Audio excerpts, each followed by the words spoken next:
सबसे पहले हम स्पेक्ट्रम की बेसिक डेफिनेशन पे आते हैं। जो इसकी बेसिक डेफिनेशन है वो है to obtain the impression of colors on photographic plate। ये है क्या? to obtain हासिल करना। as simple as we can understand this, हासिल करना impression तासीर किनका? कलर्स का। किस पे?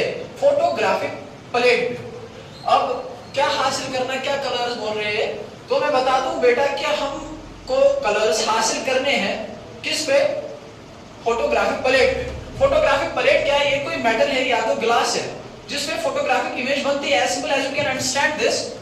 तो अब मैं सिंपलीफाई करके दूंगा कि ये असल में होता क्या है। तो जब कभी हम लाइट को किसी सोर्स से, जब कभी हम लाइट को किसी सोर्स से, सोर्स में भी सोर्स हो सकता है सन, बल्ब हो सकता है, गैस हो सकता है, कंपाउंड हो सकता है और एटम भी हो सकता है। अब गैस तो समझ आ गया, सन तो समझ आ गया, बल्ब तो समझ आ गया, लेकिन कंपाउंड क्या, ये कैसे है या एटम कैसे है? कंपाउंड समझ लो बेटा NaCl। NaCl को बर्न कर दो तो लाइट जरूर देगा। एटम हम मैग्नीशियम लेते हैं, मैग्नीशियम को बर्न करो वो लाइट देगा ही देगा। इस लाइट को हम समझते हैं ये कोई सोर्स है, कोई भी सोर्स है लाइट का। ये हमने डाली प्रिज्म में। प्रिज्म यहां पे है, ये है प्रिज्म यहां पे। तो ये है photo electric graph, photographic plate, sorry बेटा। तो ये है photographic plate. Source of light है, कोई भी सन है या कुछ भी है, हम यहां से लाइट डालते हैं, ये इसे स्प्लिट करता है, इसे ब्रेक डाउन करता है और यहाँ पे कलर्स आते हैं। इसे हम कहते हैं, इस प्रोसेस को, इस ब्रेक डाउन या splitting of light from the source, कोई भी सोर्स हो तो स्प्लिटिंग, फिर ये यहाँ पे अपीयर होती है। इंप्रेशन ऑफ कलर्स किस पे होता है? फोटोग्राफिक प्लेट पे। इसे हम कहते हैं स्पेक्ट्रम। क्या कहते हैं? स्पेक्ट्रम। अब ये प्रिज्म है, ये फोटोग्राफिक प्लेट है, फोटोग्राफिक प्लेट है बेटा। तो हम समझेंगे ये दो जो है ये डिफरेंट है, लेकिन जब हम इन दोनों को इकट्ठे रखेंगे ये नया इंस्ट्रूमेंट बनाएंगे जिसे हम स्पेक्ट्रोग्राफ कहते हैं। स्पेक्ट्रोग्राफ। अब इसका काम क्या है? जब ये दोनों मिला के हम एक नया इंस्ट्रूमेंट बनाते हैं, इसका काम यह है कि ये इसकी मदद से ऑब्टेन होते हैं कलर्स। जब कभी अब आपको कोई पूछे कि स्पेक्ट्रम होता क्या है, आपको स्पेक्ट्रम में कौन कौन सी चीजें आती है, ये नहीं बोलना है कि उसमें प्रिज्म आता है या उसमें फोटोग्राफिक प्लेट आता है, ये नहीं कहना है। उसमें सीधा आपको कहना है कि फोटोग्राफ स्पेक्ट्रोग्राफ आता है अब उसमें, क्योंकि ये कंसिडर्ड होता है, इसमें प्रिज्म आता है और फोटोग्राफिक प्लेट भी आता है, ठीक है ना। ये खाली ऑब्टेन होते हैं, हम देख नहीं सकते। लेकिन अगर हम इसके साथ टेलीस्कोप जोड़े इसके साथ, इसकी मदद से prism plus photographic plate plus telescope, इसकी मदद से क्या होता है? ये बनता है नया एक इंस्ट्रूमेंट जिसे हम स्पेक्ट्रोस्कोप कहते हैं। नया इंस्ट्रूमेंट बनता है स्पेक्ट्रोस्कोप। ये कोई मुश्किल नहीं है, ना ही कोई रॉकेट साइंस है। Prism plus photographic plate plus telescope, दोनों ये तीनों मिलके स्पेक्ट्रोस्कोप बनाते हैं। ये होता क्या है एक्चुअल में? इसकी वजह से हम ऑब्टेन भी कर सकते हैं लाइट, इसकी वजह से हम एक तो ऑब्टेन कर ली और देख भी सकते हैं। ये इसका फायदा है किसका? Prism plus photographic plate plus telescope, इन तीनों को जोड़ के बन जाता है क्या बेटा? स्पेक्ट्रोस्कोप। ठीक है ना बेटा? तो हो गया स्पेक्ट्रम, हो गया कंप्लीट। स्पेक्ट्रम होता है क्या? ऑब्टेन करना light, to obtain the impression of colours on photographic plate. तो ये है। तो अब स्पेक्ट्रम की और दो टाइप्स होती है, स्पेक्ट्रम की दो टाइप्स होती है, तो मैं बेटा बता दूं। स्पेक्ट्रम की दो टाइप्स होती है, इमिशन स्पेक्ट्रम और दूसरी है एब्जॉर्प्शन स्पेक्ट्रम। ठीक है बेटा? तो हम सबसे पहले लेते हैं इमिशन स्पेक्ट्रम को। इमिशन स्पेक्ट्रम होता क्या है? डायरेक्टली डायरेक्टली लाइट को डायरेक्टली पास करना। ये सन लिया हमने, लेट्स सी assume that ये सन है, सन से आई व्हाइट लाइट या कोई भी सोर्स ऑफ एनर्जी है, यहाँ से लाइट आई थ्रू प्रिज्म निकल गई यहाँ पे आई, इसे हम कहते हैं डायरेक्टली हम इसको पास करते हैं किससे, प्रिज्म से। इसमें हमने कोई सॉल्यूशन या कोई मीडियम बीच में नहीं रखा, तो इसको कहते हैं, इस प्रोसेस को कहते हैं जब हम सनलाइट को या कोई भी सोर्स ऑफ एनर्जी को पास करते हैं थ्रू प्रिज्म डायरेक्टली वर्ड मैंने यूज क्यों किया, क्योंकि हम इसमें कोई मीडियम नहीं रखते, तो इस प्रोसेस को हम कहते हैं इमिशन स्पेक्ट्रम। अब इमिशन स्पेक्ट्रम के और दो टाइप्स होते हैं।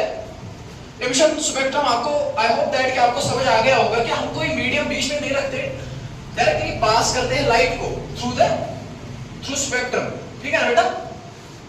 तो इसके और दो टाइप्स आते हैं। इमिशन स्पेक्ट्रम के दो टाइप्स है, एक है कंटिन्यूअस, इसका एक टाइप है कॉन्टिन्यूअस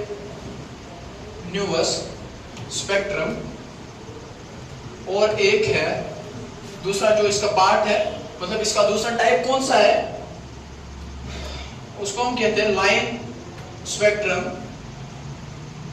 या तो हम और डिसकंटिन्यूअस स्पेक्ट्रम, कंटिन्यूअस स्पेक्ट्रम, ठीक है बेटा। अब हम ये समझते हैं ये है क्या।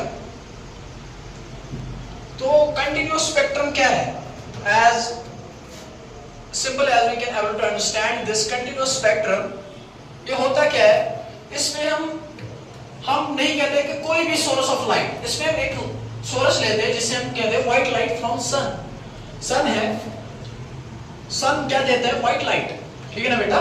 सन ने दी व्हाइट लाइट, तो यहाँ पे प्रिज्म, सन ने क्या दी, व्हाइट लाइट, यहाँ पे प्रिज्म, व्हाइट लाइट को हम पास करते हैं थ्रू प्रिज्म, डायरेक्टली पास करते हैं थ्रू प्रिज्म। ये टाइप किसका है, ये कंटिन्यूअस का मैं बोल रहा हूँ, ये टाइप है इमिशन स्पेक्ट्रम का। तो यहाँ पे फोटोग्राफिक प्लेट, तो यहाँ पे हम डाल दें, इसने इसको डिस्पर्स किया, तो मैं ट्राई करता हूँ कि मैं एक अच्छी सी इमेज बनाऊं तो आपको अच्छे से समझ आ जाए। कंटिन्यूअस स्पेक्ट्रम की बात कर रहा हूं मैं इस टाइम। तो ये है, हम समझते हैं सोर्स ऑफ एनर्जी सन है, इसने व्हाइट लाइट दी, यहां से आई, यहां पे है प्रिज्म, इसने इसको स्प्लिट किया, इनटू इट्स कॉन्स्टिट्यूएंट 7 कलर्स। इसके दरमियान कोई भी गैप नहीं होती है बेटा, जो ये 7 कॉन्स्टिट्यूएंट कलर्स है, इसके दरमियान कोई भी गैप नहीं होती, ये याद रखना, इसके दरमियान कोई भी गैप नहीं होती। ये है यहाँ पे हमारा फोटोग्राफिक प्लेट, जब ये यहाँ से निकलते हैं, यहाँ पे पड़ते हैं,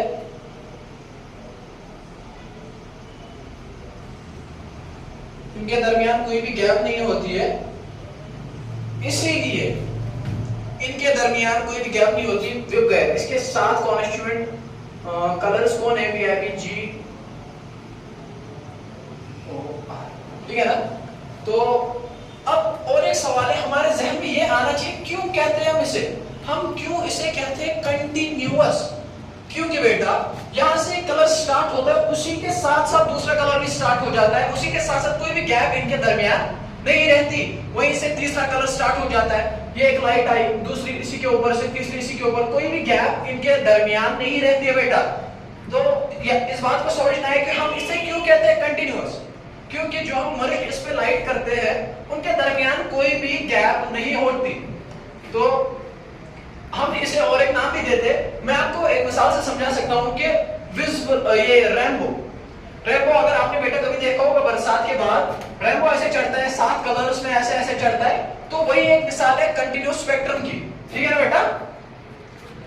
तो यही इसकी, और हम इस कंटिन्यूअस स्पेक्ट्रम को और एक नाम भी देते हैं विजिबल स्पेक्ट्रम, क्योंकि हम इसके ये 7 कलर्स देख सकते हैं।